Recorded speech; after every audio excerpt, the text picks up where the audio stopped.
Bonjour à tous, je suis le pasteur Lifa et j'ai encore cet immense privilège que de vous accompagner dans la parole de Dieu, dans cette émission In Studio. Et nous parlons d'entrer dans sa destinée. Cette série, elle est vraiment tirée de ce livre que je porte finalement comme un de mes enfants, Entre dans ta destinée. C'est un livre qui nous parle vraiment des clés pour entrer dans sa destinée jusqu'au moment où on excelle même dans sa destinée. Et une des clés que le Seigneur m'a données lorsque j'ai écrit ce livre, c'est que nous sommes d'abord envoyés dans le monde pour influencer ce monde. Tu es vraiment né pour influencer, avoir un impact dans ce monde. À tel point que si simplement tu prenais ton métier pour juste un métier, Dieu pourrait ne pas vouloir te l'accorder. Ainsi, j'ai traversé une période de chômage de 7 ans. Et pendant cette période de chômage, je priais toujours la même prière, la même demande. Seigneur, accorde-moi un travail, accorde-moi un travail. Fais-moi grâce de me donner un travail. Je reformulais peut-être les phrases un peu différemment, mais toujours la même prière. Seigneur, donne-moi du travail. Jusqu'à un moment donné où je me suis dit, de toute façon, c'est le Seigneur qui m'avait emmené là-dedans. Parce que moi, pour rappel, moi, je voulais être footballeur professionnel. Et puis quand je suis né de nouveau, que j'ai donné ma vie au Seigneur, à 18 ans, le Seigneur a transformé, a changé mon projet de vie et m'a donné ce nouveau rêve, ce nouveau projet. En fait, il m'a greffé, il m'a transféré son projet de paix, non de malheur, comme il était écrit dans Jérémie 29, 11. C'est dans sa parole et il l'avait transféré, il me l'a transféré. Je l'ai adopté comme étant mon projet. Et dans mon caractère, j'ai tenu ferme lorsque j'avais raté les 3 premières années de fac. J'ai tenu ferme parce que j'avais reçu une parole qui était certaine et je savais qu'elle s'accomplirait. Pourtant, malgré ce don de Dieu, malgré cette voie royale, parce que j'avais les capacités désormais, vu que j'avais eu mon diplôme, j'avais obtenu mon diplôme, je traversais une période de chômage qui a duré 7 ans. Et ça peut vraiment ça peut vraiment être troublant, alors que tu te dis, j'ai tout fait pour le don, j'ai tout fait pour le don de Dieu, le ministère, j'ai tout fait pour le projet de Dieu, le rêve de Dieu. Ça peut vraiment être troublant d'être là dans cette sensation où, en fait, il n'y a plus rien à faire, je suis complètement bloqué. Et pour mon cas, c'était vraiment ce diplôme que j'avais, puisque j'avais fait une partie de mon diplôme en Martinique. C'est un département d'outre-mer, mais pour la Belgique, ils refusaient de reconnaître ce diplôme. Pour eux, ça ne pouvait pas valoir l'équivalence en droit, mais ils m'avaient donné une équivalence générique. Et donc, j'étais vraiment bloqué, alors que Dieu m'avait dit « Tu annonceras la justice ». Là, j'avais un diplôme qui n'était en rien, même pas en droit. Et à un moment donné, après, vers la fin de la 6e année de chômage, j'ai dit à Dieu, écoute, j'ai tout fait pour le don, maintenant je vais tout faire pour toi. Et je terminais à ce moment-là mon master en théologie et j'avais vraiment décidé de tout faire pour lui. Je prenais mon sac à dos, j'allais dans les Bibles, je distribuais des Bibles, j'ai un système, prenez cette Bible, c'est la parole du salut. Et vraiment, j'avais cette soif-là d'arrêter de me préoccuper de ma vie professionnelle, mais uniquement de faire tout pour l'œuvre du Seigneur. Et en même pas quelques mois, Dieu a transformé toute cette situation. Et il a agi d'une manière extraordinaire. Il a changé la loi du pays afin que, dans ma situation, avec le diplôme que j'avais, je puisse prêter serment et devenir avocat. Et cette histoire est tellement folle que le lendemain de ma prestation de serment, la porte s'est fermée, la loi a à nouveau changé et je n'étais plus dans les conditions pour prêter serment. Il a ouvert la mer Rouge et il a fermé. Mais tout ça parce que j'ai dit à Dieu, je ne veux plus tout faire pour le don, mais je veux tout faire pour toi. Des fois, on est tellement en train de demander des choses à Dieu. Seigneur, donne-moi, qu'on oublie de se donner à Dieu. Mais tant que tu ne te donnes pas à Dieu, tu n'es pas en train d'obéir à son plan parfait. Tu es né pour influencer. Il y a un mandat sur ta vie, Matthieu chapitre 28, verset 18, qui nous dit « Tout pouvoir m'a été donné dans le ciel et sur la terre. Allez, faites de toutes les nations des disciples. » Mais si tu fais tout uniquement pour le don, pour le travail qu'on t'a donné, pour le conjoint qu'on t'a donné, pour les dons, les capacités de chanter qu'on t'a donné, quand vas-tu faire de toutes les nations des disciples? Dieu m'a ainsi appris que j'étais né pour influencer, que j'étais destiné à influencer et ainsi dans toutes les sphères de la société. Ainsi, il m'a appris, au travers notamment de sa parole, qu'il y avait plusieurs domaines d'influence, à commencer par la famille. C'est un domaine très important. C'est le premier pilier finalement de la société. Influencer dans sa famille, influencer ses enfants, ton conjoint. Il y a tellement de gens qui sont en train de pleurer, de crier à Dieu pour leurs conjoints qui n'ont pas encore donné leur vie au Seigneur. Tu as reçu un mandat de faire de toutes les nations, et les nations commencent par ta maison. Ta famille va être sauvée. Le salut est une promesse pour toi, mais également pour tous les tiens. Il y a également le domaine des affaires, qui est une sphère importante d'influence. Nous, en tant que croyants, sommes également envoyés dans le monde pour influencer également dans le domaine des affaires, c'est-à-dire un travail. Dans ton travail, tu dois exceller, tu dois briller, tu dois être plus que simplement dans le travail vite fait, bien fait, mais tu dois vraiment montrer que Dieu est avec toi, comme Joseph.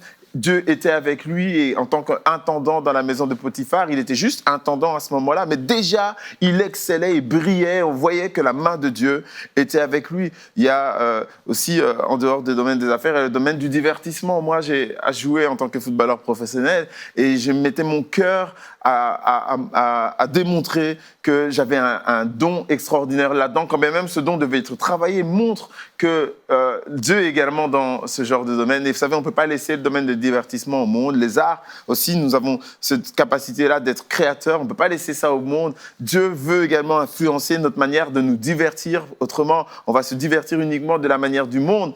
Non, nous devons amener aussi la lumière dans ce domaine-là. Il y a le domaine de l'éducation. Moi, j'ai cette grâce de pouvoir enseigner la religion protestante, notamment dans l'école de mes enfants. Et c'est vraiment une grâce que le Seigneur m'a faite, alors que je priais pour qu'il y ait une bonne éducation dans cette école-là, que les cours de religion protestante soient assez poussés, leur permettent aussi, alors qu'ils sont à l'école, d'être vraiment enseignés sur la foi chrétienne.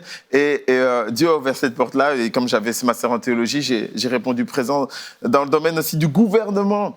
On ne peut plus laisser toutes ces lois en train de pénaliser le peuple de Dieu. On doit maintenant prendre une place à nouveau là-dedans dans le domaine du gouvernement pour faire passer des lois qui vont favoriser le peuple de Dieu. C'est vrai qu'il y a les ténèbres dans ce lieu. À plus forte raison, il faut briller. Le domaine des médias. Les médias, c'est quoi? C'est simplement la communication d'une information. Il y a les médias professionnels. Dans ce domaine-là aussi, on a besoin de croyants qui vont amener la lumière. Et puis, il y a les médias de tous les jours, les Instagram, les Facebook et autres, qui communiquent de l'information. Et là aussi, il faut amener vraiment un peu plus de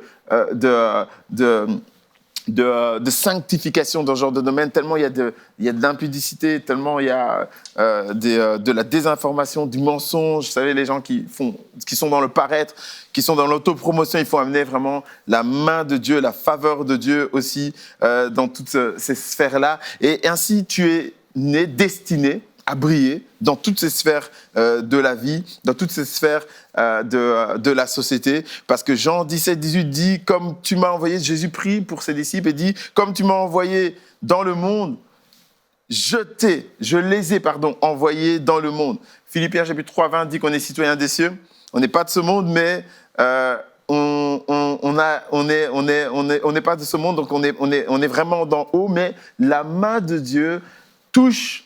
Elle s'étend jusque dans les sphères de ce monde. Et Matthieu chapitre 6, 33 nous dit « Cherchez premièrement le royaume et la justice de Dieu. » Où que tu sois, tu dois chercher le royaume et la justice de Dieu. Et pour aller plus en profondeur dans cette compréhension, dans la compréhension de ce message, on doit on va aujourd'hui se calquer sur l'histoire de la reine Esther. La reine Esther que je vais juste, on va juste passer en revue un peu de long en large, l'histoire de la reine Esther. Vous savez que la reine Esther, elle a été choisie sur base d'un concours pour remplacer la reine Vashti qui avait désobéi à une consigne du roi, ou en tout cas avait offensé le roi, et il l'avait répudié. Il l'avait remplacé donc par la reine Esther. La reine Esther qui était la nièce de Mardochée, qui avait vraiment une grande influence sur la reine Esther. Mardochée, lui aussi, il va avoir une place cruciale dans cette histoire-là qu'on trouve dans le livre d'Esther. Donc, il va avoir une place cruciale. Il va déjouer un coup d'État contre le roi. Il va, par la suite, avoir une influence lorsque le premier intendant, le premier ministre de ce royaume-là va décider d'éradiquer, de tuer tous les Juifs parce qu'il avait une dent finalement contre Mardochée, eh bien, lui va se déchirer ses vêtements, se recouvrir de la tête, c'est ce qu'on appelle le temps de jeûne et prière. Il va entrer dans ce temps-là et puis il va monter tout un plan avec Esther pour finalement essayer de retourner cette situation. Et Dieu merci, Esther a pu parler au roi, la situation s'est retournée, Aman a été condamné, et finalement c'est Mardochée qui a pris la place du premier ministre qu'avait Aman. Et c'est vraiment finalement une histoire qui nous illustre totalement comment le royaume des cieux peut entrer jusque dans le palais royal, peut entrer jusque dans la sphère du gouvernement, peut entrer jusque dans une sphère qui est élevée en autorité. Et si le royaume des cieux, si la parole de Dieu peut entrer jusque dans une sphère qui est élevée en autorité, c'est qu'elle peut toucher toutes les sphères de la société. Repentez-vous, le royaume des cieux est proche. C'est le premier message de l'Évangile. Et le premier point que j'aimerais développer aujourd'hui, c'est de dire que le royaume des cieux est proche. Et puisque le royaume des cieux est proche, l'influence qu'a le royaume des cieux est également sur terre. Le royaume des cieux, vous savez, c'est comme une main puissante qui s'étend, et qui s'étend tellement loin qu'elle va jusqu'à agir sur terre. Ainsi, dans Luc chapitre 10, versets 9 à 11, on dit « Guérissez ». Et lorsque vous guérissez, dites que le royaume s'est rapproché de vous. Et lorsqu'on ne vous reçoit pas, si on ne vous reçoit pas, secouez vos pieds, secouez la poussière de vos pieds, mais dites également encore que le royaume des cieux s'est approché. Ça veut dire qu'en tant que croyant, qu'on fasse des miracles ou qu'on n'en fasse pas, le royaume des cieux s'est approché. Parce qu'on a, juste par notre présence, on a brillé, on a éclairé. Finalement, dans le monde, il y a toujours un endroit à éclairer. Et on a tellement, des fois, ce désir-là d'être lumière parmi les lumières. Et oui, bien sûr que la religion, bien sûr que le ministère et l'Église donc est une sphère d'influence où on doit avoir une influence positive sur les autres, être des modèles en parole, en foi.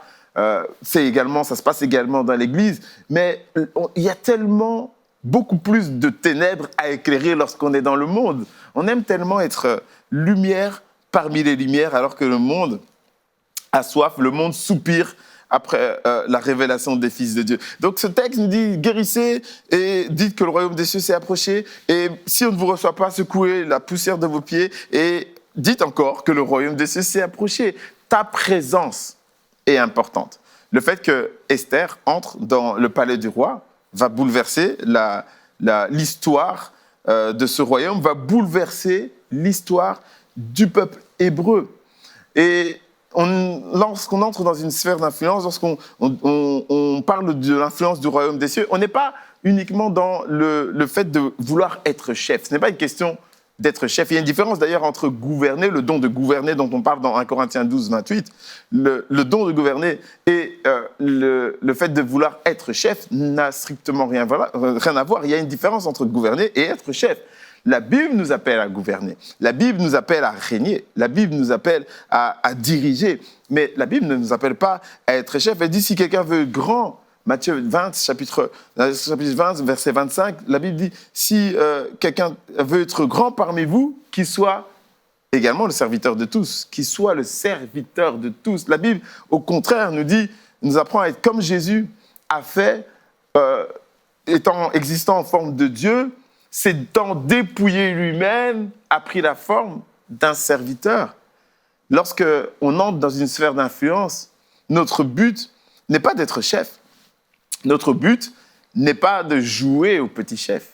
Notre but est de servir cette sphère, de servir cette nation, de servir l'école, de servir l'éducation, de servir dans notre travail. Notre but, c'est vraiment de montrer qu'on peut agir différemment, de servir dans les médias, de servir dans le gouvernement. Et heureusement, il y a certaines personnes qui ont eu ce cran-là, certains croyants qui ont eu ce cran-là, d'entrer dans ce genre de sphère d'influence. Je pense à Billy Graham, qui était inscrit sur la liste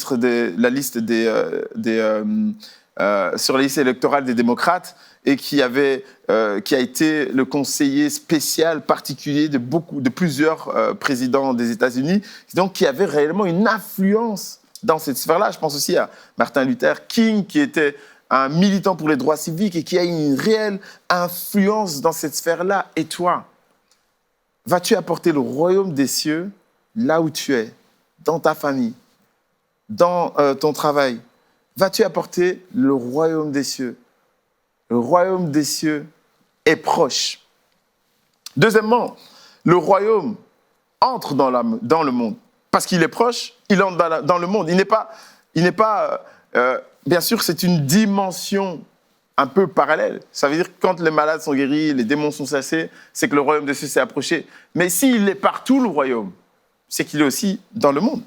Il a une influence, en tout cas, qui s'exerce dans le monde. Et c'est pour ça que Jésus va dire, dans Matthieu 28, 18, ce passage qu'on a lu, « Tout pouvoir m'a été donné, où? Dans le ciel et sur la terre. » Ce pouvoir existe là, dans le monde. Le royaume entre dans le monde. Donc l'influence que tu dois avoir existe aussi dans le monde. Et c'est Dieu qui fixe, qui détermine les limites de ton mandat. S'il dit qu'il a reçu tout pouvoir dans le ciel et sur la terre et qu'il t'envoie dans le monde, il a fixé les limites de ton mandat, il a fixé l'autorité aussi que tu dois avoir par rapport à ce mandat. Ainsi, lorsque Esther entre dans le palais royal, c'est le roi qui d'autorité, parce que c'est le roi qui est en autorité sur ce royaume. Dans Esther 2, 17, c'est le roi qui va placer la couronne sur la tête de la reine Esther à la place de Vati. Mais derrière toutes ces autorités, il y a l'autorité de Dieu.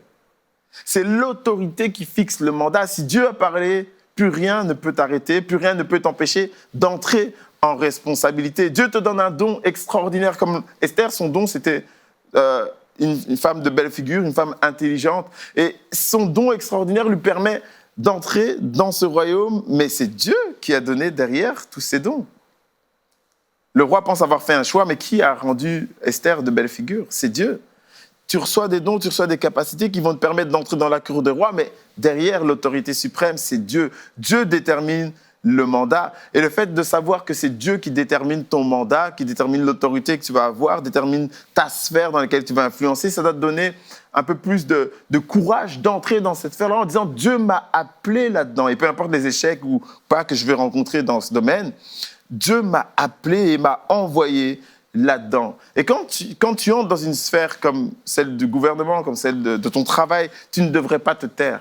Tu ne devrais pas demeurer en silence par rapport à la nature de ta foi, parce que c'est Dieu qui t'a envoyé dans le monde. Autrement, tu ne respectes pas ton mandat de faire de toutes les nations des disciples.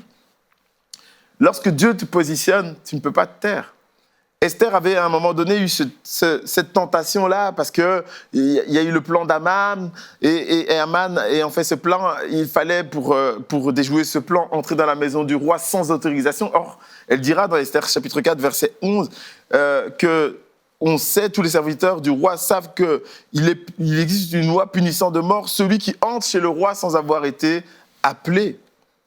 Mais Mardochée va lui rappeler si tu te tais, le secours viendra d'ailleurs.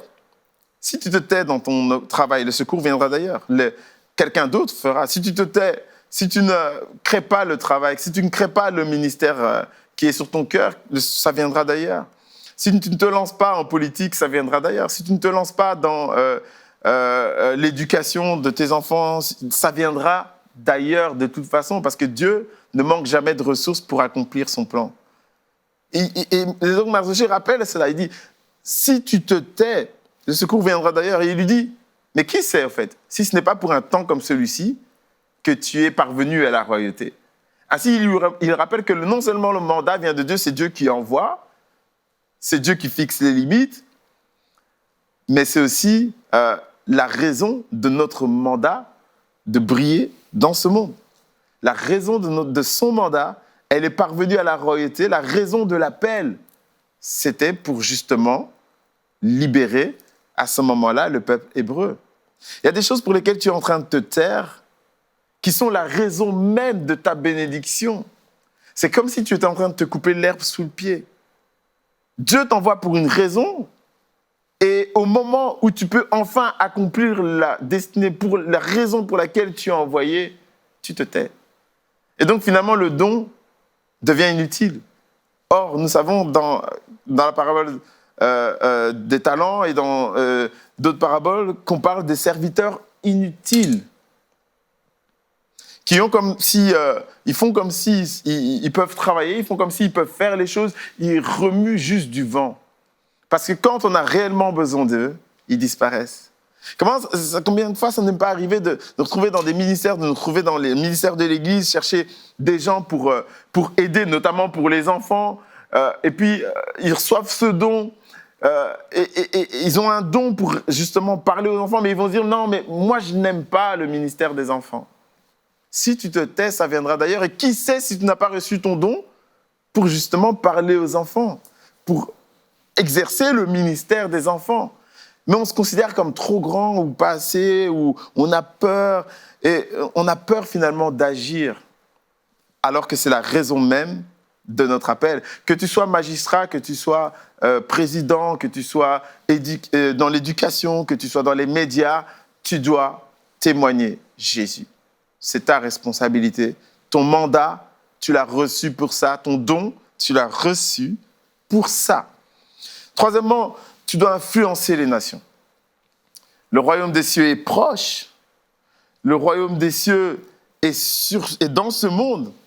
Et donc, si le royaume des cieux est là, c'est que tu dois influencer. Tu as toute ton armée, ta force, toute la puissance pour agir est là. La puissance qui pour accomplir les miracles est là. Alors c'est vrai qu'on a toujours cette sensation que le monde est contagieux, le monde nous influence. Mais en réalité, un chrétien né de nouveau, baptisé d'eau, d'esprit et de feu est encore beaucoup plus contagieux et dangereux. Tu es contagieux et dangereusement contagieux. Ton influence devrait être grande, ton influence dans la ville devrait être grande. Le proverbe 11 nous dit que la ville s'élève par la bénédiction des hommes droits. Tu es justifié ou pas? Si tu es justifié, sache que la ville s'élève quand tu es béni.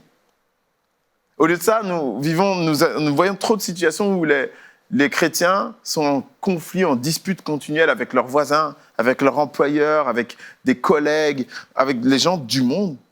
Au lieu d'agir bien au mieux des gens du monde, on devient un problème au milieu des gens du monde. Esther n'était pas un problème. Esther était une solution. Mardochée lui-même n'était pas vraiment un problème. Alors oui, Mardochée a désobéi à Aman. Mais Aman lui demandait de s'agenouiller devant lui. Lorsque le monde te pousse à faire des choses qui sont contraires, rappelle-toi que tu es là pour influencer les nations, influencer le monde, et non pas pour être influencé par le monde. Lorsque le monde te pousse à faire quelque chose de contraire à la loi de Dieu, la parole de Dieu, t'invite à faire ce qu'on appelle la désobéissance civile. Tu n'es pas citoyen de ce monde, tu es citoyen des cieux. Tu obéis d'abord aux lois de Dieu. Bien entendu, si les lois du monde ne sont pas contraires à la parole de Dieu, il n'y a pas de souci, tu peux te soumettre aux autorités. Mais vaut mieux obéir à Dieu qu'obéir au monde. Tu règnes sur la terre. Ta place sur la terre est là pour influencer. Tu es le sel de la terre. En élevant ta famille, en éduquant ta famille, tu es déjà en train d'influencer la famille. Tu es déjà en train d'influencer les nations, d'ailleurs. En élevant dans la crainte de Dieu tes enfants, tu es déjà en train d'influencer les nations. Et tu ne souhaiterais pas que tes enfants soient influencés par ce monde. Esther a été élevée dans la crainte de Dieu, a été élevée selon les principes de Dieu par Mardochée. Mardochée était devenu, l'a adopté, il était devenu son tuteur, il l'a adopté. Et la Bible va nous dire que Esther, dans Esther chapitre 2, verset 20, qu'Esther suivait les ordres de Mardochée aussi fidèlement qu'à l'époque où elle était sous sa tutelle. Lorsqu'elle était mariée, elle suivait encore les ordres de Mardochée parce que Esther avait été élevée dans la crainte de Dieu. Je veux vraiment encourager une mère ou un père qui est en train de se dire que ses enfants sont en train de dévier. La parole de Dieu est puissante. La parole de Dieu est agissante. Elle sépare jointure et moelle, corps et âme. Elle sépare, elle met les choses en ordre. La parole de Dieu avec l'Esprit de Dieu sont en train de restaurer de l'ordre dans la vie de tes enfants. N'aie pas peur de prendre du temps avec tes enfants, de les prendre à part et de commencer et continuer si tu le faisais autrefois à enseigner la parole de Dieu. La parole de Dieu va restaurer. La parole de Dieu va ramener la crainte de l'Éternel. Le commencement de la crainte de l'Éternel, c'est la sagesse. Or, la sagesse, c'est la parole. La sagesse vient de la parole. Lorsque Mardochée était en train d'influencer Esther, Mardochée était déjà en train d'influencer une nation. Et ensuite, Mardochée, bien sûr, a lui-même contribué aussi. Et il n'était pas seulement dans la désobéissance civile, il a lui-même pratiqué des bonnes œuvres, il a déjoué un coup d'État. Quelle est l'œuvre qui va impacter cette nation que tu vas faire? Quelle est l'œuvre qui va impacter ton travail que tu vas faire? Tant que tu n'es pas impliqué dans ton travail, quel grand piège, quel grand danger vas-tu déjouer dans ton travail? Tant que tu n'es pas impliqué dans l'éducation de tes enfants, quel est le grand danger dont tu vas protéger tes enfants? Tant que tu n'es pas impliqué dans la vie de ton église, quel est le grand danger que tu vas déjouer pour la vie de ton église? Dieu cherche qui va élever des murs, qui va se tenir à la brèche et intercéder devant lui. Il cherche qui il enverra, mais personne pour répondre « Me voici ».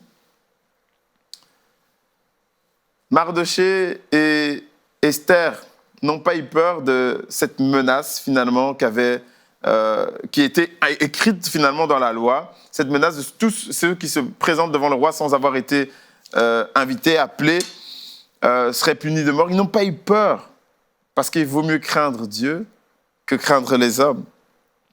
Ils se sont présentés là et là ils ont plaidé la cause du peuple hébreu.